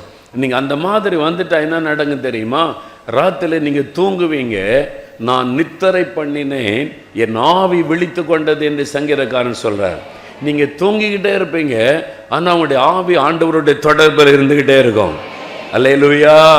ஒரு பெரிய மகிழ்ச்சி இருக்கும். காலையில் 4 மணிக்கு 5 மணிக்கு நீங்கள் எழும்பின உடனே உங்களுடைய உள்ளத்தில் இந்த சந்தோஷம், தேவனோடு உள்ள தொடர்பு இருக்கும். ஆண்டவரே ஸ்தோத்திரம்னு சொல்லிக்கிட்டே எழும்புவீங்க. என் கூட இருக்கிறக்கா ஸ்தோத்திர ஆண்டவரேன்னு சொல்லிக்கிட்டே இருப்பீங்க. செல்ஃபோனுக்கு ஆட்டோமேட்டிக்காக கை போகாது, கண்ணு போகாது. ஆட்டோமேட்டிக்காக அவங்களுடைய இருதயம் இயேசுவின் பக்கமாக திரும்பிடும். அவர் உங்களோடு பேசிக்கொண்டே இருப்பதை உணருவீங்க. கொஞ்சம் கொஞ்சமாக அந்த பழக்கம் வந்து விட்டால் 24 மணி நேரமும் இயேசுவும் நீங்களும் தான். அல்லேலூயா. ரூமுக்குள்ளே நடக்கும்போது பேசிக்கிட்டே இருப்பீங்க. உங்கள் அம்மாவுக்கு அப்பாவும் கேட்பாங்க, என்ன பேசுகிற, செல்ஃபோன் வச்சுதான் பேசுகிற, செல்ஃபோனையும் கையில் காணும், தன்னால் பைத்தியம் மாதிரி பேசிக்கிட்டே இருக்கான். நான் இயேசுவோட பேசிக்கிட்டே இருக்கிறேன், இயேசுவை நானும் நடந்துக்கிட்டு இருக்கிறோம், இயேசுவை நானும் படிக்கிறோம், இயேசுவை நானும் ஒன்றா இருக்கிறோம். இந்த பழக்கம் வந்து விடும். இதை நீங்கள் ருசிச்சிட்டிங்கன்னா வேறு யார் மேலேயும் அட்ராக்ஷன் வரவே வராது. இந்த அனுபவத்துக்குள்ள நீங்கள் வந்துடுங்க, எது மேலேயும் உங்களுக்கு அட்ராக்ஷன் வராது. இயேசு அவ்வளவு இனிமையானவர், இயேசு அவ்வளவு அருமையானவர். ஒவ்வொரு நிமிடமும் நம்மோடு பேசி கொண்டிருப்பார். அல்லேலூயா. ஒரு சமயம் நாங்கள் ஸ்டூடெண்ட்ஸுக்கு ப்ரேயர் வைப்போம். ஒரு பொண்ணு வந்து சாட்சி சொன்னா பாருங்களேன். அவள் வந்து சொன்னாள், 10th ஸ்டாண்டர்ட் படிக்கிற பொண்ணு, 10th தான் படிக்கிறாள். அவள் வந்து ஃபஸ்ட்டு மார்க் எடுத்துட்டா, டிஸ்ட்ரிக்ட் ஃபஸ்ட்டு வந்துட்டா, ஸ்கூல் ஃபஸ்ட்டு, டிஸ்ட்ரிக்ட் ஃபஸ்ட்டு. அப்போது அவன்கிட்ட வந்து சாட்சி சொல்கிறா, எப்படி ஒன்றால் இவ்வளோ மார்க் எடுத்து ஃபஸ்ட்டு டிஸ்ட்ரிக்ட் ஃபஸ்ட்டு வர முடிஞ்சது. அப்போ அவள் சொன்னா பாருங்கள் ஒரு அனுபவம். நானும் இயேசுவும் சேர்ந்து படித்தோம், நானும் இயேசுவும் சேர்ந்து எக்ஸாம் எழுதணும்னா. என்னடா அது, இயேசுக்கிட்ட ஜெபம் பண்ணி படிக்கலாம், ஜெபம் பண்ணி எக்ஸாம் எழுதலாம், இயேசு நீனும் படிச்சிங்களா, எப்படி அனுபவத்தை சொல்லு. அப்போ சொன்ன, அங்கிள் நான் ஜெபம் பண்ண படிக்க உட்காரும்போது பைபிளில் இருந்து ஒரு அதிகாரம் வாசித்துட்டு, புக்கெல்லாம் இருக்கும், ஒரு அது வாசித்துட்டு, ஏசப்பா என் கூட வாங்க, எனக்கு சொல்லித்தாங்க, நீங்கள் கற்று தந்தால் தான் நான் படிக்க முடியும், என் பக்கத்தில் உட்காருங்க அப்படின்னு ஒரு ஜெபம் பண்ணுவேன். நானும் இயேசுவன் தான், எனக்கு நல்லா இயேசு என் பக்கத்தில் உட்கார்றது ஒரு அந்த அனுபவம் எனக்கு ஆவியில் தெரியும். நான் படிக்க ஏதாவது சந்தேகம், ஆண்டவரே இதுக்கு என்னன்னு தெரியலையே சொல்லிக் கொடுங்க, உடனே டக்குன்னு எனக்கு அதுக்கு அர்த்தம் விளங்கும். என் பக்கத்தில் உட்காந்து இயேசு சொல்லி கொடுப்பதை நான் உணர்கிறேன். எக்ஸாம் போகும்போது, ஏசப்பா யாருமே எனக்கு உதவி பண்ண முடியாது, நீங்கள் வாங்க அப்படின்னு இயேசுவை கூட்டிகிட்டு போயிடுவேன். வேறு யாராவது உள்ளே விடுவாங்களா எக்ஸாமினர்? இயேசு வந்தால் யாராவது தடுக்க முடியுமா? அவர் வந்துடுவார் எங்கே வேணாலும். என் பக்கத்தில் உட்காருங்கன்னு சொல்லுவேன். இயேசுக்கிட்ட பேசிக்கிட்டே நான் எழுதுவேன். அவர் எனக்கு ஞாபகப்படுத்துவார், நான் படித்ததெல்லாம் ஞாபகப்படுத்துவார். நானும் இயேசுவும் சேர்ந்து படித்தோம், நானும் இயேசுவும் சேர்ந்து எக்ஸாம் எழுதணும். எப்போவுமே இயேசு என் கூடவே இருக்கிறது எனக்கு தெரியும். 10வது படிக்கிற பிள்ளை. இந்த அனுபவம் எப்படி ஒரே நாளில் வராது. இயேசுவை நெருங்க நெருங்க நெருங்க நெருங்க அந்த அனுபவம் வந்துடும். அப்போ நீங்கள் அந்த மாதிரி செல்ஃபோனில் பழகுறீங்கல்ல, 24 hours இல்லாமல் இருக்க முடியலல்ல. இயேசுகிட்ட பழகிறீங்க, செல்ஃபோனெல்லாம் தூரம் போயிடும். உண்மையில் செல்ஃபோன் சிலர் என்கிட்ட கேட்பாங்க, இப்போ 3 நாள் உபவாசம், 7 நாளாக சிலர் வந்து பிரதர் உங்களை கான்டாக்ட் பண்ணவே முடியலையே. கான்டாக்ட் பண்ண முடியாது, செல்ஃபோனை எடுக்கலையே. 7 நாள் இயேசு என்னை பிஸியாக வச்சுருக்காரு, அவர்கிட்ட பேசி அவருடைய வேலைக்கு நேரம் சரியாக இருக்குது, செல்ஃபோனை பார்க்குற கூட டைம் இல்லை. அல்லேலூயா சொல்லுங்கள். அவரோடு நீங்கள் பழகிட்டீங்கன்னா மற்றதெல்லாம் 2வதாய் மாறிவிடும். அந்த மாதிரி ஒரு பாப்பா எப்பவுமே நீங்கள் ஜெபிக்க ஆரம்பிச்சிருவீங்க, எல்லாத்துக்கும் நீங்கள் ஜெபிக்க ஆரம்பிச்சிருவீங்க. உங்களுக்குள்ள இந்த ஜெபம் வந்து கொண்டே இருக்கும். ரோட்டில் நடப்பீங்க, பள்ளிக்கூடத்தில் உட்கார்ந்துருப்பீங்க, ஆஃபீஸில் வேலை பார்த்துக்கிட்டே இருப்பீங்க, உங்களுடைய ஆவியில் நீங்கள் ஆண்டவரோடு பேசிக்கிட்டே இருப்பீங்க. அந்த ஜெபத்திற்கு பதில் வருவதெல்லாம் நீங்கள் பார்ப்பீங்க. எப்பவும் இடைவிடாமல் ஜெபிக்க முடியும். அல்லேலூயா சொல்லுங்க. அல்லேலூயா. லூக்கா 21ஆம் அதிகாரம் 36ஆம் வசனம் பாருங்க. இயேசு வருகைக்கான ஆயத்தத்துக்கு ஒரு முக்கியமான காரியம் சொல்றார் பாருங்க. லூக்கா 21:36. ஆகையால் இனி சம்பவிக்க போகிற இவைகளுக்கெல்லாம் நீங்கள் தப்பி மனுஷகுமாரனுக்கு முன்பாக நிற்க பாத்திரவான்களாய் எண்ணப்படுவதற்கு எப்பொழுதும் ஜெபம் பண்ணி விழித்திருங்கள். இயேசு சொல்றார் பாருங்க. கடைசி கால ஆபத்துகளை சொல்லிக்கிட்டே வர்றார் ஆண்டவர். இங்கே யுத்தங்கள், பூமி அதிர்ச்சிகள், பஞ்சங்கள், கொள்ளை நோய்கள், கடல் கொந்தளிப்புகள் எல்லாம் சொல்கிறார். அப்போ இந்த கடைசி கால ஆபத்துகள் இவைகள் எல்லாம் வருகைக்குரிய அடையாளம். இந்த ஆபத்து வரும்போது நீங்கள் தப்பணும், அதுக்கெல்லாம் விலைக்கு நீங்கள் பாதுகாக்கப்படணும். ஆண்டவர் வரும்போது அவருக்கு முன்னால், இயேசுக்கு முன்னால் நிற்கணும், வருகையில் காணப்படணுமானா அதுக்கு ஒரு காரியம் சொல்லார். எப்பொழுதும் ஜெபம் பண்ணி விழித்திருங்கள். வேறு குறுக்கு வழியெலாம் கிடையாது. சும்மா ஜெபம்லாம் பண்ணாருங்கப்பா, நான் தான் செஞ்சு முடிச்சிட்டேன்ல, நான் சிலுவையில் எல்லாத்தையும் முடிச்சிருவேன், அதனால் சும்மா தூங்கி தூங்கி எழுமுங்க அப்படின்னு இயேசு சொல்லலை. எப்பொழுதும் ஜெபம் பண்ணி விழித்திருங்கள், விழிப்பாயிருந்து ஜெபம் பண்ணுங்கள். அப்போ இயேசு அதை முக்கியத்துவப்படுத்தும் போது நாம் அதில் கவனம் செலுத்தி எப்பொழுதும் நம்ம ஜெபிக்கணும். அப்போ முதலாவது ஜெபம் பண்ணணும், ரெண்டாவது எப்பொழுதும் ஜெபம் பண்ணணும். ஆமீன் சொல்லுங்க. எப்பொழுதும் ஜெபம் பண்ணணும். அந்த பழக்கத்துக்குள்ளே வந்துடணும். கொஞ்சம் கொஞ்சமாக நீங்கள் அதில் வந்துடுவீங்க. எப்பொழுதும் ஜெபம் பண்ணணும். மூன்றாவது இயேசு சொல்கிறாரு, சோர்ந்து போகாமல் ஜெபம் பண்ணணும். எப்படி ஜெபம் பண்ணணுமா? அதாவது நம்முடைய ஜெபத்துக்கு விரோதமாய் சாத்தான் கொண்டு வருகிற ஒரு ஆயுதம், நம்முடைய ஜெபத்தை தடுக்க சாத்தான் பயன்படுத்துகிற ஒரு ஆயுதம் சோர்வு என்பது. சிலர் சொல்லுவாங்க, நல்லா ஜெபிச்சவங்க, ஏன் நீங்கள் இப்போ ஜெபிக்கிறதில்ல? சோர்ந்து போயிட்டேன். ஜெபம் பண்ணி என்னத்தை கண்டேன்? எவ்வளோ நாள் ஜெபிக்கிறாரு? இந்த காரியம் கணவருக்காக ஜெபிச்சு ரட்சிக்கப்படவே இல்லை, சோர்ந்துட்டேன். என் பிள்ளைகளுக்காக ஜெபம் பண்ணி பார்த்தேன், இந்த காரியத்தில் பதிலே வரல, சோர்ந்துட்டேன். இந்த மெட்ராஸ் ரட்சிக்கப்படணும், எழுப்புதல் வரணும்னு நாங்களும் சபையில் ஜெபிக்கிறோம், டெய்லி வந்து ஜெபிக்கிறோம், ஞாயிற்றுக்கிழமை ஆராதனை மற்ற எல்லா நாளும் ஜெபிக்கிறோம், ஒன்றும் இல்லைன்னு கொலை தான் பெருகுது, துன்மார்க்கம் தான் பெருகுது, என்னங்க எழுப்புதலை பார்க்க முடியல, சோர்ந்து போயிட்டேன். ஆண்டவர் சொல்கிறாரு, ஜெபத்துக்கு விரோதமாய் சாத்தான் கொண்டு வருகிற ஆயுதம் சோர்வு. அதனால தான் இயேசு என்ன சொல்கிறார், சோர்ந்து போகாமல் எப்பொழுதும் ஜெபம் பண்ணுங்க. அல்லேலூயா. சோர்ந்து போகாமல் எப்பொழுதும் ஜெபம் பண்ணுங்க. நாங்கள் 40 வருஷமாக ஜெபிக்கிறோம். 4 மாவடியில் 78ஆம் வருஷம் ஒரு ஜெபக்குழுவாக தான் எங்களுடைய ஊழிய ஆரம்பிக்கப்பட்ட திண்ணையில் கூடி ஜெபித்தோம். டெய்லி 2 மணி நேரம் கூடி இந்தியாவுக்காக ஜெபம் பண்ணுவோம். தினமும் 40 வருஷமாக ஞாயிற்றுக்கிழமை தவிர எல்லா நாளும் பாஸ்டர் சொன்ன மாதிரி சண்டே மாத்திரம் நாங்கள் வந்து ஜெபம் வைக்க மாட்டோம், மற்ற எல்லா நாளும் ஜெபம் இருக்கும். இது வரைக்கும் அந்த ஜெபம் நிறுத்தப்படலை. இன்றைக்கு வரைக்கும் 40 வருஷமாக ஜெபிக்கிறோம்.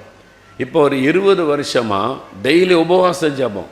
தினமும் காலையில் 9லேருந்து 3 மணி வரை, 10லேருந்து 3 மணி வரைக்கும் ஒரு 50 பேர்கிட்ட வந்துடுவாங்க உபவாச ஜெபம் எழுப்புதலுக்காக. தினம் நடக்குது. முழிரவு ஜெபம் 30 வருஷமாக நடத்துகிற முழிரவு ஜெபம், உபவாச ஜெபம். ஆனால் இன்னும் எதிர்பார்த்த மாற்றம் வரலையே. ஜெபத்தை நிறுத்தலை. பெற்றுக்கொள்ளும் வரைக்கும் ஜெபிப்பார், எழுப்புதலை காணும் வரைக்கும் ஜெபம் பண்ணுவார். அல்லேலூயா. அது ஆண்டவர் சொல்ல, சோர்ந்து போகாமல் ஜெபம் பண்ணுங்க. நம்ம ஏன் சோர்ந்து போகிறோன்னு தெரியுமா? ஏன் நம்ம சோர்ந்து போகிறோன்னா, தேவன் நம்முடைய ஜெபத்திற்கு என்ன பதில் கொடுக்கிறார் என்பதை தெரியாமல் இருக்கிறோம். அதனால தான் நம்ம சோர்ந்து போகிறோம். ஆண்டவர் என் ஜெபத்தை கேட்கலை, எனக்கு பதில் தரலை அப்படின்னு சோர்ந்து போகிறோம். எங்கள் ஊரில் ஒரு அம்மா பாருங்கள், அவங்க வந்து சர்ச்சுக்கே வரமாட்டாங்க. சர்ச்சுக்கு பக்கத்தில் வீடு, சர்ச்சுக்கு வரமாட்டாங்க. ஒரு நாள் ஒரு வீட்டுக்கு ஜெபிக்க போனப்போ அவங்க இருந்தவங்கள நான் சர்ச்சில் பார்த்ததே இல்லைன்னு கேட்டேன். சர்ச்சுக்கு தான் நான் வர்றதே கிடையாது, அதை ரொம்ப பெருமையாக சொல்கிறாங்க கிறிஸ்தவங்க. அவள் வர்றது கிடையாது. ஏன் வர்றதில்லை? 10-15 வருஷமாக வர்றது இல்லையா? ஏன் வர்றதில்லை? என் பிள்ளை சோமு, நான் வந்து டெய்லி சர்ச்சுக்கு போவேன், தினமும் சர்ச்சில் போய் ஜெபம் பண்ணுவேன், தவறாமல் ஆராதனைக்கெல்லாம் போவேன்.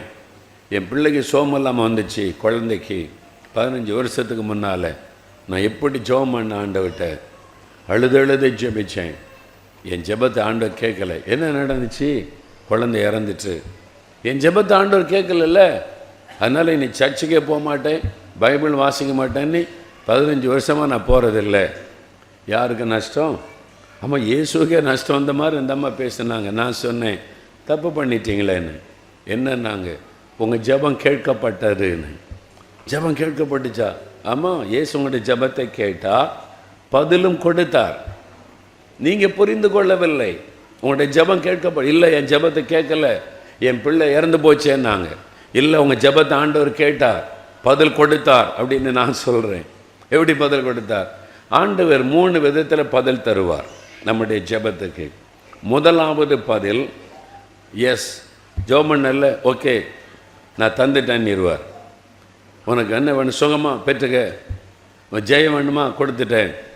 எஸ் சொன்ன உடனே நம்ம அதுதான் பதில்னு சொல்லி கர்த்தரை துதிக்கிறோம், மகிழ்ச்சியோம், சாட்சியெல்லாம் சொல்லுவோம். ஆண்டவர் வந்து தந்துட்டாரு. அது ஒரு பதில். இன்னொரு பதில் சொல்லுவார், நோ. இது நம்ம காதிலே விழாது.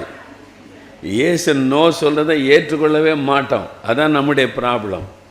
நோ சொல்லுவார். ஒன்று கேட்பீங்க, நோ. அது நம்முடைய காதிலே விழாது. பார்த்தீங்களா? நிறைய பேர் யோசித்து பாருங்கள், நோ சொன்னால் காதிலே விழாது. ஒன்று எஸ் மட்டும்தான் ஆண்டவர் சொல்லணும். இயேசுடைய ஜெபத்துக்கே பிதா நோ சொன்னார். தெரியுமா உங்களுக்கு? கெத்செமனே தோட்டத்தில் 3 முறை ஜெபிக்கிறார். இந்த பாத்திரம் என்னை விட்டு நீங்கும்படி செய்யும் உமக்கு சித்தமானால். பிதா சொல்லிட்டார், நோ, நீங்க முடியாது. You must drink on that cup. அந்த கப்பில் பானம் பண்ணி தான் ஆகணும். இயேசு அதை ஏற்றுக்கொண்டார். ஆண்டவர் நோ சொல்லும் போதும் அதை பதிலாக ஏற்றுக்கொள்ளணும். அல்லேலூயா. 3வது ஒரு பதில் தருவார். என்ன சொல்லுவார்னா, வெயிட். இதுவும் நமக்கு புரியாது. உடனே நடந்தால் தான் என் ஜெபம் கேட்கப்பட்டது, இல்லைன்னா என் ஜெபத்தை ஆண்டவர் கேட்கல, இனி ஜெபம் பண்ண முடியாது. அவ்வளோதான். 1 மார்க்கு போயிட்டு 1 மார்க்கு குறையா போச்சு, இனி ஜெபிக்கிறது கிடையாது. நம்ம பிள்ளைகளுக்கு எக்ஸாம் தேதி வந்த உடனே ஒரு பெரிய ஜெபாவி வந்துடும். அப்போ தான் ஜெபம், கருமான ஜெபம். அதுவும் 10th கவர்மெண்ட் எக்ஸாம் எல்லாம் நான் பிள்ளைகளுக்குள்ள அப்படியே விண்ணப்பத்தை நாவி வந்துடும். யார் ஜெபிச்சாலும் போகிற உடனே ஜெபம், ரொம்ப பயபக்தியெல்லாம் வந்துடும். எக்ஸாம் முடிஞ்ச உடனே எல்லாம் போயிடும். அவ்வளோதான், முடிஞ்சிடு. அதோட அப்புறம் 1 மார்க்கில் ஃபெயில் ஆகிட்டா முடியும். நான் இவ்வளோ ஜெபிச்சேன், எனக்கு தரவே இல்லை. ஆண்டவர் சொல்ல, நீ 1 மணி எக்ஸாமுக்கு மட்டும்தான் நான் ஜெபிச்சேன், அதுக்கு முன்னால் எங்கே போனேன்? ஆண்டவர் கேட்கலாம், ஆனால் அவர் அப்படி கேட்க மாட்டார். நல்ல தகப்பன், நம்முடைய பலவீனங்களை புரிந்து கொள்ளுகிறவர். அல்லேலூயா. அப்போ ஆண்டவர் சில சமயம் வெயிட் பண்ண சொல்லுவார். ஏற்ற நேரத்தில் பதில் வரும், அது வரைக்கும் நம்ம காத்திருக்கணும். அந்த அம்மாட்ட நான் சொன்னேன், ஆண்டவர் உங்கள் பிள்ளைக்காக நீங்கள் ஜெபிச்சிங்க, இயேசு என் ஜெபத்தை கேட்கலன்னு மட்டும் சொல்லாதங்க. நீங்கள் உண்மையாய் தேவனுடைய பிள்ளைகளாக இருக்கும்போது உங்களுடைய ஜெபத்தை ஆண்டவர் கேட்கிறார். பாவிகளுக்கு தான் அவர் செவி கொடுப்பதில்லை. பாவிகளுக்கு தேவன் செவி கொடுப்பதில்லை. ஒரு மனுஷன் துன்மார்க்கமாக நடக்கிறான், குடிகாரனா துன்மார்க்கமாக ரட்சிக்கப்படாமல் வாழ்ந்து கொண்டு இருக்கிறான். அவன் போய் ஆண்டவர்கிட்ட போய் எனக்கு சுகம் கொடுங்க, இந்த ஆசீர்வாதம் தாங்கன்னா பதில் தரமாட்டார். மனம் திரும்பின ஆண்டவர் பதில் தருவார். அவன் பாவ அறிக்கை செய்தான், அந்த ஜெபத்திற்கு ஆண்டவர் பதில் கொடுப்பார். நான் பாவி ஆண்டவரே என்னை மன்னியும், அந்த ஜெபத்தை கேட்பார். ஆனால் ரட்சிக்கப்பட்ட தேவனுடைய பிள்ளைகள் ஜெபிக்கும் போது, அவர் மேலே விசுவாசம் வைத்து ஜெபிக்கும் போது ஜெபத்தை கேட்கிறார். நான் சொன்னேன், நீங்கள் என்ன கேட்டீங்க? பிள்ளைக்கு சுகந்தார்னு கேட்டீங்க. ஆண்டவர் பதில் கொடுத்தார். என்ன பதில் கொடுத்தார் தெரியுமா? வேண்டாம், இந்த குழந்தை பூமியில் என்ன கஷ்டப்படும், பின்னால் ஏன் ராஜ்யத்தில் வரட்டும்னு எடுத்துக்கொண்டார். நீங்கள் எதிர்பார்த்தபடி அவர் பதில் கொடுக்கல, அவ்வளோதான். அவர் பதில் கொடுத்தார், ஜெபத்தை கேட்டார். நம்ம எதிர்பார்த்தபடி சில சமயம் ஆண்டவர் பதில் தர மாட்டார். அதுதான், அதுவும் பதில் தான். அதனால ஜெபத்தை கேட்கல, பதில் தரலன்னு மாத்திரம் சொல்லக்கூடாது. ஆமேன்னு சொல்லுங்க. அவர் ஜெபத்துக்கு பதில் கொடுக்கிற தேவன். இப்பதான் நிறைய பேர் யோசிக்கிறோம், ஆமா ஆண்டவர் எனக்கு பதில் தந்திருக்கிறாரு, எனக்கு தான் தெரியல. நமக்கு தான் தெரியல, அது ஆண்டவர் கொடுக்கிற பதில். அல்லேலூயா. அதை நீங்க பதிலை ஏற்றுக்கொள்ள பழகணும். ஆண்டவர் எஸ் சொல்லுவார், நோ சொல்லுவார், சில சமயம் வெயிட் பண்ண சொல்லுவார். எவ்வளோ நாளுங்க வெயிட் பண்ணுறது? என் கணவர் ரட்சிக்க பண்ண, குடும்பமே ரட்சிக்க பண்ண ஆண்டவரே ஜெபிக்கிறீங்க. பிள்ளை என்ன ரட்சிக்கப்படல, கணவர் ரட்சிக்கப்படல, இன்னும் 10 வருஷம் ஆச்சு. எவ்வளோ நாள் ஜெபிக்கிறது? பெற்றுக்கொள்ள வரைக்கும் ஜெபிக்கணும், விடக்கூடாது. அல்லேலூயா. ரட்சிப்பை காணும் வரைக்கும் ஜெபிக்கணும், விடக்கூடாது. அல்லேலூயா. நான் பாருங்கள், இயேசு எனக்கு அற்புதம் செய்தார். பாடியில் தான் இருந்தோம் நாங்கள். பாடியில் சிங்காரம்பிள்ளை ஸ்கூலில் தான் நான் படித்தேன். ஸ்கூலில், சிங்காரம்பிள்ளை ஸ்கூலில், வில்லிவாக்கத்தில். நாங்கள் இந்துவாக இருந்தோம். சென்னைக்கு வந்தபோது இயேசு எனக்கு அற்புதம் செய்தார். 14 வயசில் ஹார்ட் என்லார்ஜ்மெண்ட் வீங்கி மரண படுக்கையிலேருந்து எனக்கு இயேசு அற்புதமாக சுகம் கொடுத்தார். அப்புறம் பாடியில் பிரிட்டானியா ஸ்கூல் அங்கே இருக்கிற, அங்கே தான் நான் போய் முதல்ல படித்த போது அங்கே தான் இயேசுவை பற்றி பாட்டெலாம் நான் கேட்டது. அங்கே ஒரு சர்ச்சை நடக்கும், சிஎஸ்ஐ சர்ச். அங்கே உள்ள ஒரு சகோதரர் ஜெபிக்கும் போது தான் எனக்கு அற்புதம் நடந்துச்சு. அவர் லூகாஸ் டிவிஎஸ் கம்பெனியில் வேலை செய்து கொண்டிருந்தவர். சாமுவேல் அந்த அண்ணன் பேர். அப்போது அவர் கல்யாணம் கூட பண்ணல, வாலிபன். அவங்க ஜெபிக்கும் போது தான் என் மரண படுக்கை மாறினது. நொண்டியாக இருந்தேன்னா எழும்பி நடந்தேன். அவங்க ஜெபிக்கும் போதே அற்புதம் நடந்தது. அவங்க அந்த சர்ச்சுக்கு போனதுனால நான் அந்த அன்னுக்கு அப்போ டினாமினேஷன்லாம் தெரியாது. இப்போவும் அவங்க இருக்கிறாங்க, பாடியில் அந்த அண்ணன் இருக்கிறாங்க. மனைவி பிள்ளைகளோட சாமுவேல் அவங்க பேர் ரிட்டையர்ட் ஆகி இருக்கிறாங்க. அங்கே தான் எனக்கு அற்புதம் நடந்தது. ஆண்டவர் அற்புத சுகம் கொடுத்தார். அப்புறம் ஆண்டவர் என்னை ரட்சித்து ஊழியத்துக்கு அழைத்து நான் ரட்சிக்கப்பட்ட உடனே நான் சுகமாகி 3 வருஷம் கழித்து தான் ரட்சிக்கப்பட்டேன். யாருமே ரட்சிப்பை பற்றி சொல்லலை. 3 வருஷம் கழித்து தான் ரட்சிப்புன்னு ஒன்று இருக்குன்னு அப்போ தான் எனக்கு தெரியும். வெறும் பக்தி உள்ள கிறிஸ்தவனாக இருந்தேன்.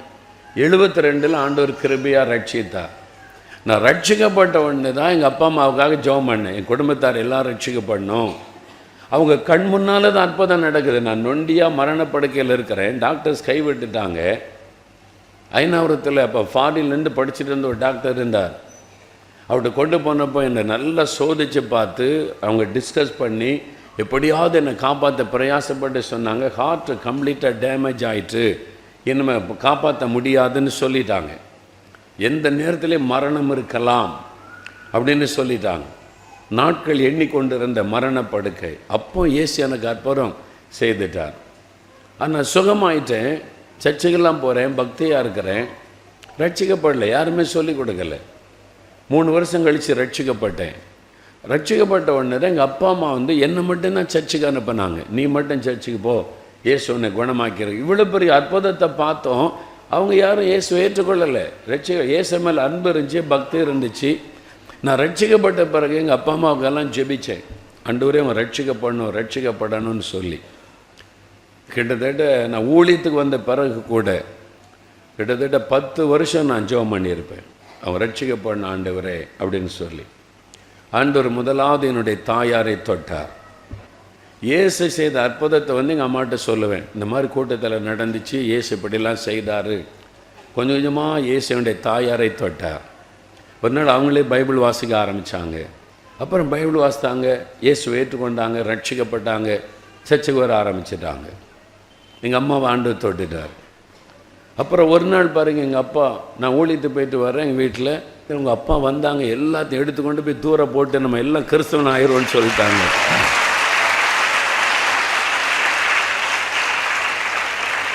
நம்ம ஜெபிக்க ஜெபிக்க ஜெபிக்க தேவன் செயல்படுவதை நீங்கள் பார்க்கலாம். நீங்களும் அவசரப்படக்கூடாது. ஆவியானவர் கிரியை செய்ய இடம் கொடுங்க. ஜெபம் மட்டும் பண்ணிக்கொண்டே இருந்தேன். ஜெபிக்க ஜெபிக்க ஜெபிக்க மாற்றம் வர ஆரம்பித்தார். அப்புறம் எங்கள் அப்பா ரட்சிக்கப்பட்டாங்க. மேடையில் சாட்சி கொடுத்து பைபிளோடு தன் பாவத்தை ஆண்டவர் அறிக்கையிட்டு மன்னித்து அந்த அனுபவத்தை பெற்றுக்கொண்டாங்க. அப்புறம் 3வது ஒரு ஆத்மா என்ன, எங்கள் பாட்டி. அவங்க தான் என்னை ரொம்ப பக்தி உள்ளவனா பக்தியாக வளர்த்தவர்கள். பேசுகிற ஆண்டவர்கிட்ட வந்த பிறகு தான் அவர் என்கிட்ட பேச ஆரம்பித்தார்.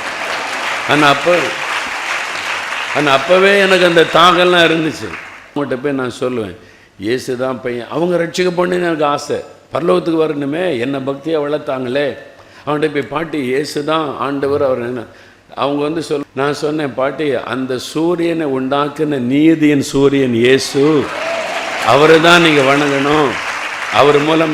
அவர் மூலமாக தான் பரலோகத்தோம் அப்படின்னா நீ போ அப்படின்னுருவாங்க.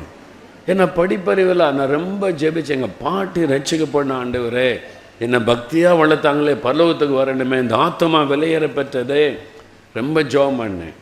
அவங்க அப்படியே எத்தனை தலைமுறையாக அதில் ஊர் நாட்கள் அந்த பாரம்பரியத்தில். அப்புறம் நான் ஒரு நாள் ஆண்டவர் தொட்டார். அவங்கள ஆண்டவர் தொட்டார், ரட்சித்தார், வாழ்க்கையை மாற்றினார். அவங்களுடைய ஞானஸ்தானம் எடுத்து முக்காடு போட்டு பைபிள் வச்சு அதை பைபிள் வாசிக்க தெரியாது, ஆனால் பைபிளோடு உட்கார்ந்து ஜெபம் பண்ணுவாங்க. கர்த்தர் மாற்றினார். அல்லேலூயா. எங்கள் பாட்டு ரட்சிக்கப்பட்டது எங்கள் ஊருக்கே ஆச்சரியம். ஏன்னு சொன்னால் அவ்வளோ பக்தியாக இருந்தாலும் வெற்றிலை போடாமல் அவங்களால வாழவே முடியாது. சாப்பிடாமன்னா இருப்பாங்க. வெற்றிலை புகையில் நான் தான் வாங்கிட்டு வரேன். அங்கு விலாஸ் புகையில் அப்போ கடையில் வெற்றிலை பாக்கு அந்த அங்கு விலாஸ் புகையில் போடாமல் அவங்களால இருக்கவே முடியாது. சாப்பிடாமன்னு இருப்பாங்க, மென்டல் மாதிரி ஆயிடுவாங்க. காலையில் நாங்கள் எழுப்புனா முதல்ல அங்கே வெற்றிலை அடிக்கிற சத்தம் தான் கேட்கும். அவ்வளோ வருஷமாக இருந்தது. ரட்சிக்கப்பட்டாங்க, அது போயிட்டு.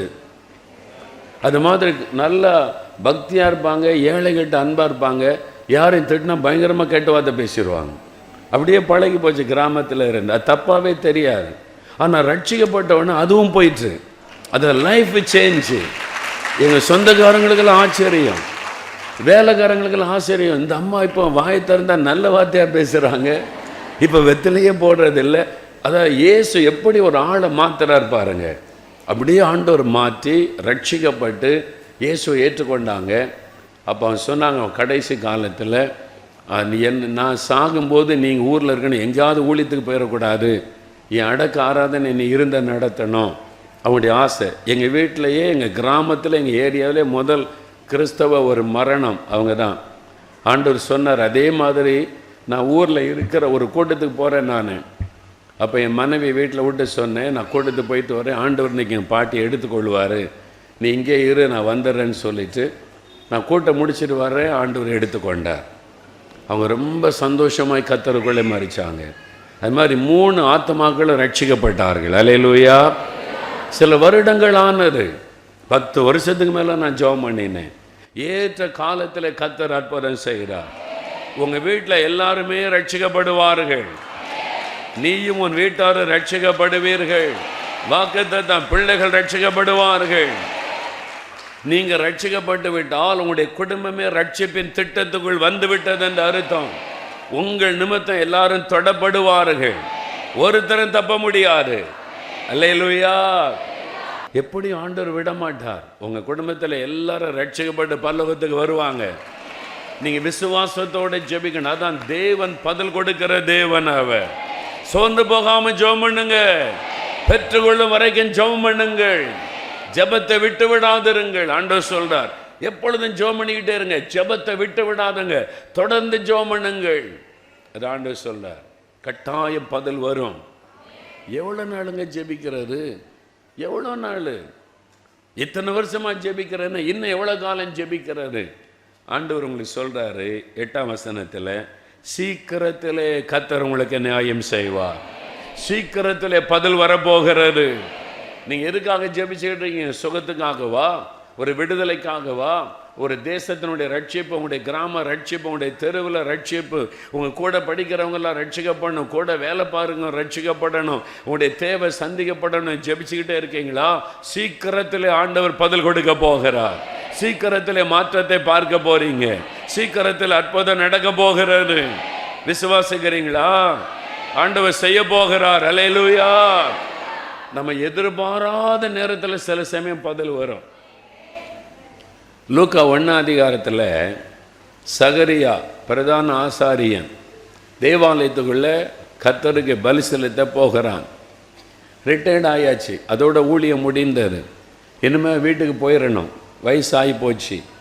அப்போ தேவனுடைய சமூகத்தில் மகா பரிசுத்த ஸ்தலத்துக்குள்ளே போனால் ஒரு தேவதூதன் இறங்கி வருகிறான்.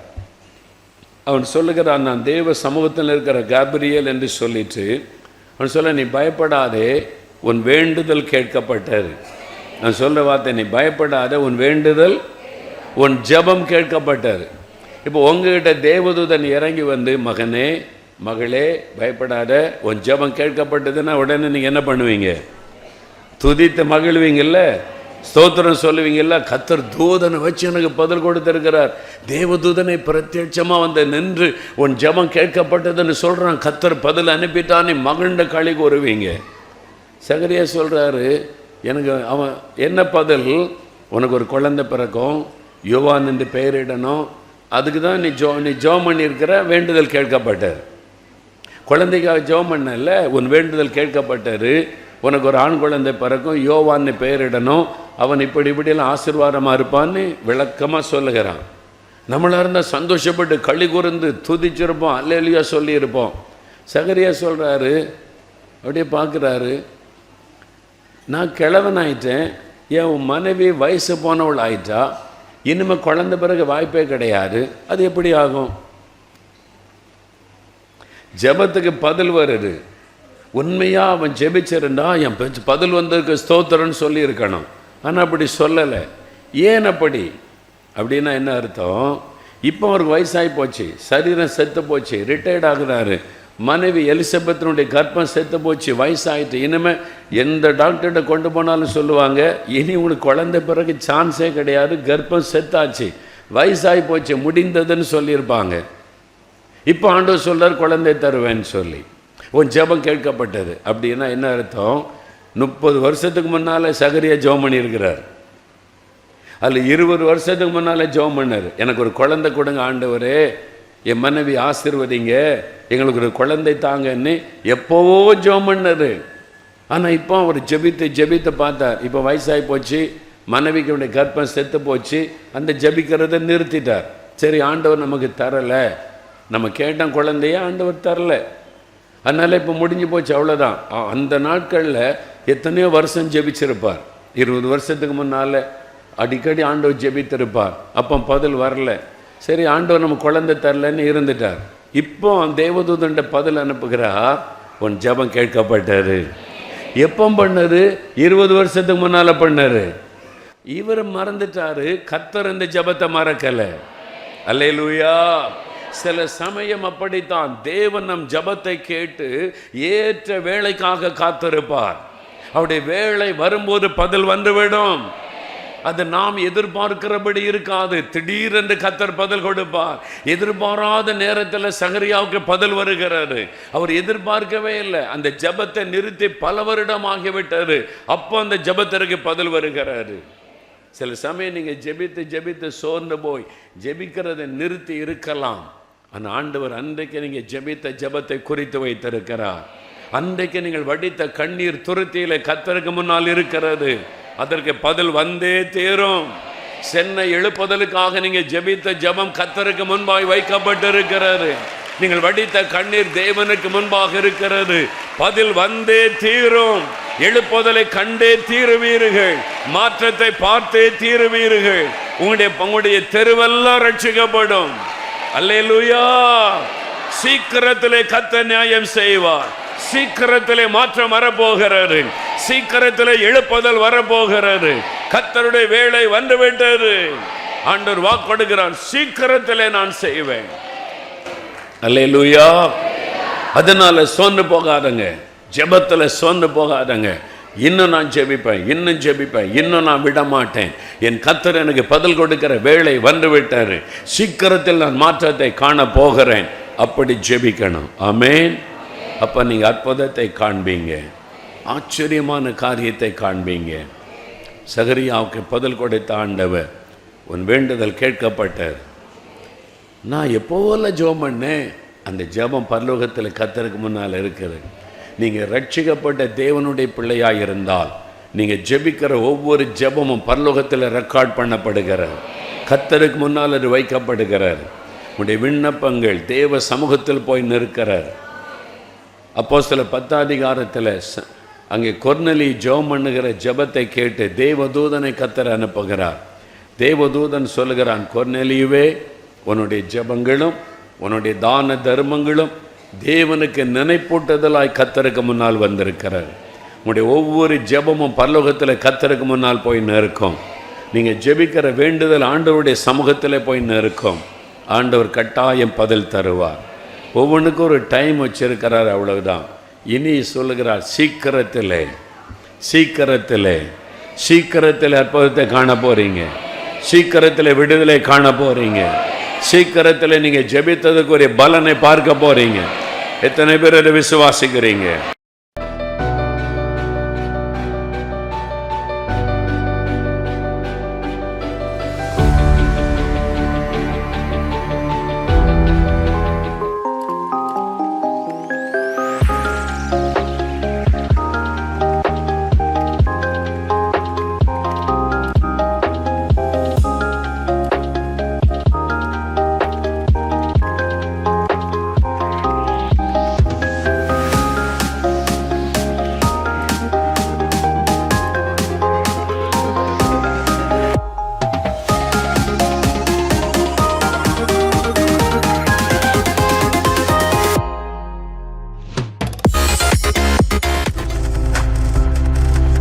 நீங்கள் பார்த்து கொண்டிருப்பது உங்கள் ஜாய் டிவி. உங்கள் துக்கம் சந்தோஷமாய் மாறும்.